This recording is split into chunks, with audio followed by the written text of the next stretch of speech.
Então, primeiramente, boa tarde a todos, né? Boa tarde ao professor Alexandre.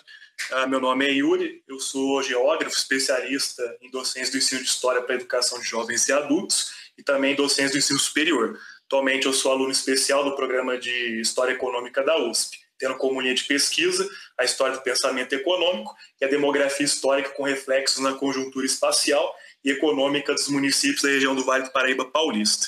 Pode passar, por favor.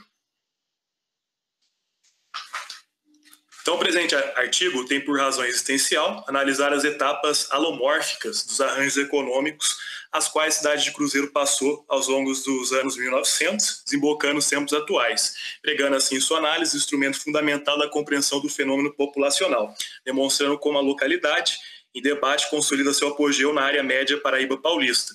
Então, a pesquisa tem por intuito explorar os critérios que foram administrados e, portanto, estabelecidos para a mudança do panorama da cidade ruralizada para polo de alta concentração industrial coadjuvante, fazendo jus a ser contemplada por fomentar a economia local.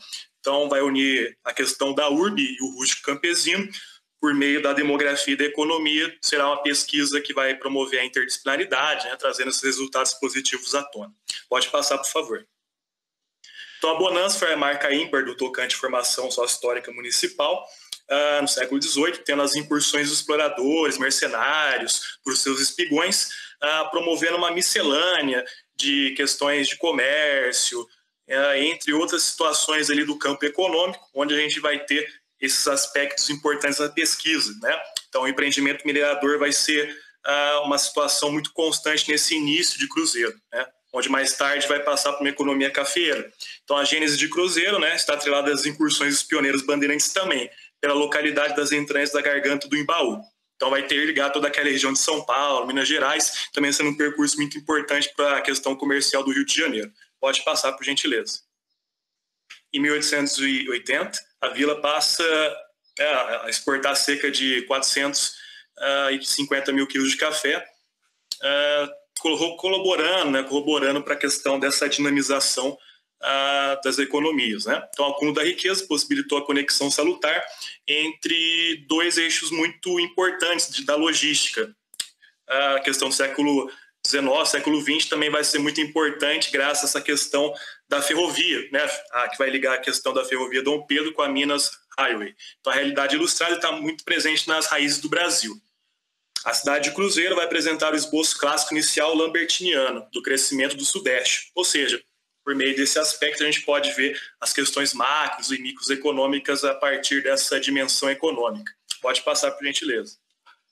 Então, em 1900, o local vai apresentar uma densidade demográfica de 8.883 habitantes, né, tendo um problema clássico, né, ao longo da história da humanidade, que vai ser as doenças. Por quê? Porque nesse território a gente vai ter, por um breve período de tempo, a questão da rubéola, da febre, da varíola, entre outras doenças ali que vão ser amplamente combatidas, tanto pelo governo local como pelo governo estadual.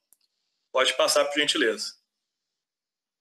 Então, esse vai mostrar a questão da demografia, né, nesse período atual que foi contemplado, e também um relatório acerca desses detalhes sanitários que foram implementados como política de combate a essas pestes mortais. Pode passar, por gentileza. Então, a humanidade, né, ela se dá por urbana, desde aquele período que passa da sua posição de nômade a ser sedentário, durante a Revolução Neolítica, dominando fogo, agricultura, domínio das plantas, né, onde justamente a gente vai ter uma produção de excedente. Então, essa questão da urbanização vai ser algo que vai tracejar o percurso humano já desde tempos outrora. Então, para a geógrafa Angela Endlich, a ocupação econômica populacional pode ser uma ferramenta para qualificar as distinções entre o mundo rural e urbano, a partir das diversas atividades econômicas que nelas estão difundidas. Pode passar, por gentileza. Mas também um aspecto demográfico, né, daquele período, onde na arguição o município foi uma linha auxiliar dessa questão do roteiro do café, como muito bem coloca o Sérgio Millier. Então, serviu como passagem de ferrovias, comércio, sendo que ao longo da República Velha foi desmantelando suas produções em substituições às outras culturas agrárias a partir de 1930. Então, tem uma frase célebre, né, porém horrível, do Monteiro Lobato, que ele coloca como estigma ao Vale do Paraíba uma região estagnada, empobrecida, cidade morta, bruxuleando, tropegamente quase o estado mortal de inércia, modorrento, onde esse aspecto dessa frase do Monteiro Lobato deve ser amplamente combatido, né? Essa frase desse velhaco deve ser amplamente discutida, colocando que não, onde a partir da pesquisa da história econômica é possível vislumbrar que esses municípios do Vale do Paraíba, pelo contrário, tiveram um empreendimento ali muito forte parte do Estado, né? Com dimensões keynesianas naquele período de 30 a 50 e a posterior a 60 a 80, com investimento muito forte da questão da tecnologia, da inovação, aquele modelo schumpeteriano. Pode passar, por gentileza. Só uma foto da Câmara Municipal de Cruzeiro, lá em torno de 1920. Pode passar, por gentileza. Então, diante do quadro de depressão norte-americana, né, houve toda uma política varguista para justamente ter um controle dessa questão dessa produtividade do café. Então, o valor do café foi destruído, né? Era muito maior do que o montante da renda criado. Então, graças à referida estratégia, o Brasil não foi atingido em larga escala pelos impactos oriundos da Grande Depressão de 29. Então, houve uma forte interferência do Estado na economia. Com destaque ao decreto 9.716, de 9 de novembro de 38, né, onde a gente vai ter justamente a implementação de um plano econômico de reerguimento do Vale do Paraíba, onde a gente vai ter como destaque também o governador Adhemar de Barros. Pode passar, por favor. Então, só um quadrinho, né, do Sérgio Millier, justamente representando essa questão dessa diminuição do café na região de Cruzeiro, né, onde em 86 a gente vai ter 60 mil, em 1920 a gente vai ter um quadro bem de déficit, né, vai cair bastante essa produção, chegando a 41 mil. Pode passar, por gentileza.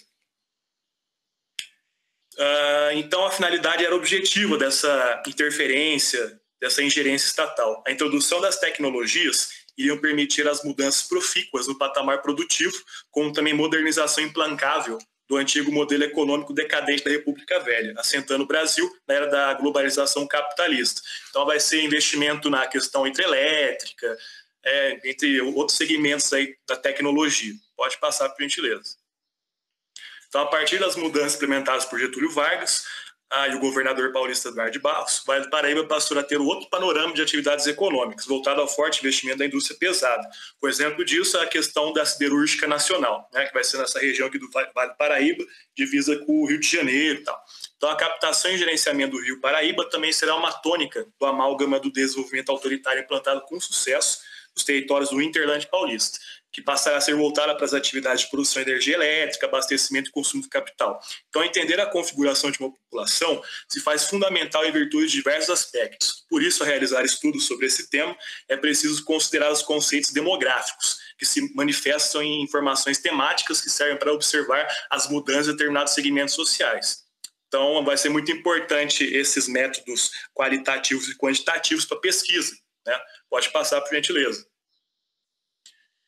Então, a questão do índice da produtividade rural entre 1836 a 1938, né, onde justamente mostra essa questão dessa mudança de panorama, essa substituição do Vale do Paraíba, né, para um modelo agrícola, naquele modelo agroexportador, para um modelo mais industrializado. E aqui embaixo a evolução demográfica de Cruzeiro, né, passando desde seus primórdios, né, onde a gente vai ter a constituição da cidade, né, no século XIX, até os tempos atuais, 2020. Pode passar, por gentileza. Então, a partir dos dados pesquisados, é interessante que a gente pode dizer assim com plena convicção que quando a data que foi de fato, né, uma data a priori, foi instalada a industrialização aqui no Vale do Paraíba, mas fica esse registro entre 30 a 40. Então, a cidade de Cruzeiro, ela vai ter 3 fases principais. A primeira que vai de 1890 a 14, que caracteriza pela lenta progressão, entre 1914 e 45, que marca os impactos gerados pelo projeto keynesianista varguista, e o terceiro de 45 até hoje, que tem como peculiaridade a introdução dos operariados em larga escala, trabalhando na indústria e a ligação intensa que existe de todos os setores da economia, consolidando circuitos, assim como engrenagens de uma grande máquina regida pelo maestro das empresas e seus distintos segmentos. Então, para Damiani, essa questão da análise geográfica da população, né, esses caracteres do campo da geografia populacional serão importantes, trazendo esclarecimentos dessas mudanças, modelações que o espaço geográfico vai sofrer ao longo do tempo. Pode passar, por gentileza. Yuri, já deu 10 minutos, tá? Sim, senhor. Então, esse aqui vai ser o diagrama de dispersão populacional, de 35 a 60, né? Vai mostrar justamente um panorama dessa região também, essa mudança da população urbana. Pode passar, por favor. A questão da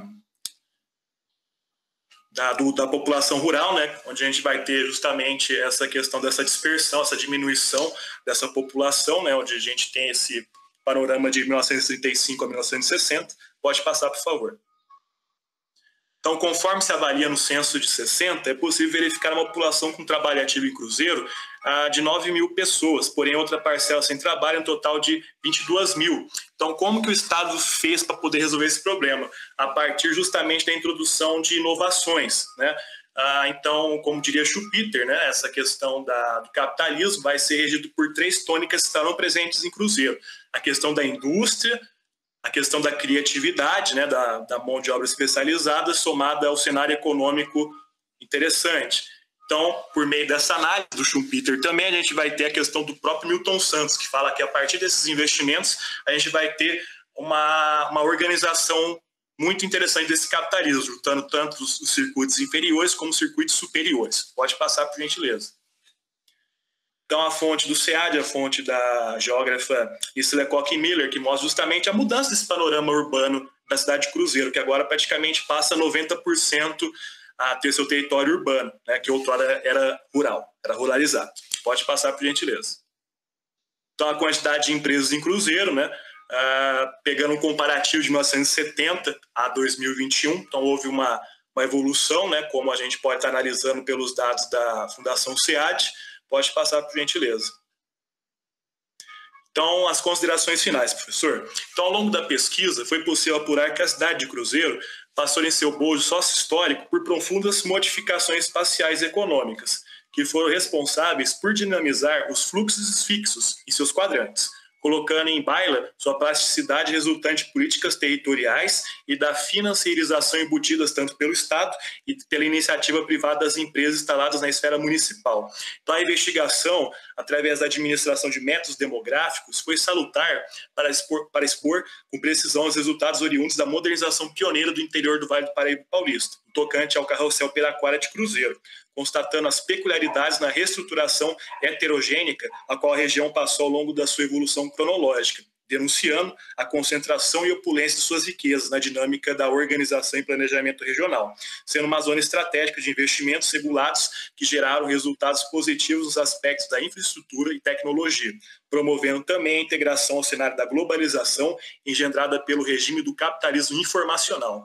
Pelas conclusões acima, os investimentos propostos nos eixos corroboraram para a integração econômica, demonstrando uma política nacional de desenvolvimento regional responsável por interpelar metamorfoses nas conjunturas, trazendo à tona permanência e rupturas. Pode passar para o próximo slide.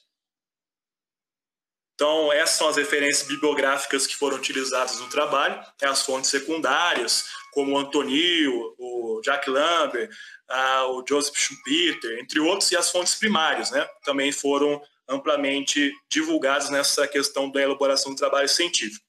Então, eu agradeço a todos pela colaboração, agradeço a mesa diretora pelo auxílio, né? Agradeço a nossa coordenadora, a professora Ana Paula Tacconi, mas principalmente o professor Luiz Eduardo Simões de Souza, que acabou dando ideias muito boas para mim ao longo da disciplina de métodos quantitativos que foram essenciais para a formatação dessa produção acadêmica. Passa a palavra. Muito obrigado a todos.